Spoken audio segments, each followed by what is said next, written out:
Now, while many of us have been enjoying eating far too much, exchanging presents, carol singing and the like, members of the Sikh community have been helping the needy and homeless.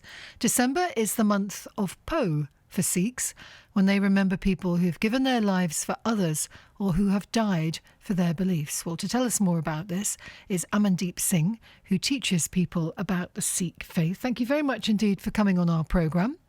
Good morning. It's a pleasure to be on. Thank you for inviting me on. Hello there. So tell us more about what Sikhs do in December that differs from what Christians do.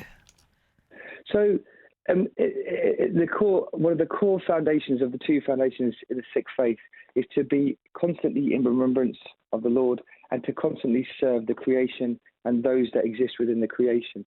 So the way that we would do that throughout the year is we have free kitchens in every single Sikh temple. We have an open kitchen in every Sikh temple across the world where people that are hungry, who are impoverished, can go and be given wonderful hot food in celebration of the need to selflessly serve.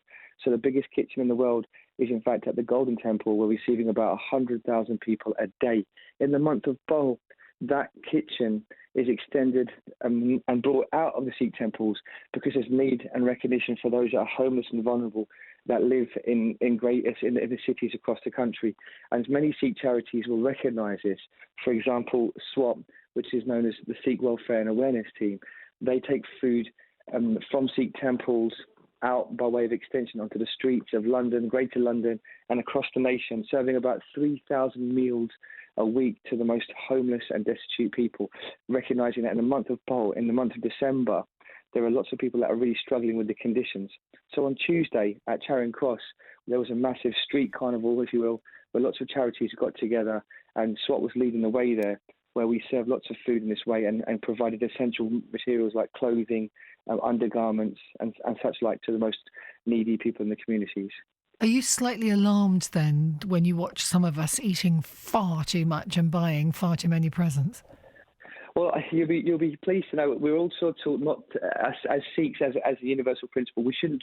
I don't think it's a place of judgment. If you're in a good place, you should be grateful. There's nothing wrong with being in a good and positive place, as long as you are grateful and in remembrance. And also, I think it's important that if you are in a good place, that you think about how you can give back. So it wouldn't necessarily alarm me. I'd rather more people were in a good place, but I think that when we are in a good place, as long as we are in remembrance, that we can then think about how we can, in our well-nourished state, help others. That is the way. That is a positive way to move forward from a good place. And the looking back at the lives of others who've made sacrifices and who are no longer with us, it's a big thing in Po, is it? Yes. So in the Sikh faith, the Sikh faith has a strong tradition of bravery and courage. The roots, the foundations of the Sikh faith come at a time 300 years ago when a very tyrannical and barbaric regime was being swept across the Indian subcontinent. A Mughal regime was seeking to subvert and convert the whole of the Indian subcontinent under the banner of Islam, a tyrannical form of Islam. And the Sikhs stood up against that and said, hey, no, everybody has a right to be free and practice their own faith. You cannot force someone to leave their faith through fear and violence. And most notably, the youngest sons, the four sons of the 10th Guru of the Sikhs actually gave their lives in defense of these freedoms. The two youngest sons were a tender age of 6 and 9 years old. They were captured by the governors of the Mughal regime, and they were told that if they don't convert from their faith and accept Islam, that they would otherwise be put to death. They were 6 and 9 years old, and they taught us the meaning of selflessness and courage and said, no, we stand steadfast with our beliefs that everybody is right to be free. And they gave their lives. The anniversary of their death was, in fact, yesterday. So for Sikhs, this time of the year is a time of remembrance that we should stand steadfast in our convictions and stand true to our beliefs. Amandeep, thank you so much for coming on BBC Radio Cornwall and telling us more about that. It's really interesting. Thanks a lot. All the best. Thanks for having me. Have a good day. Bye-bye.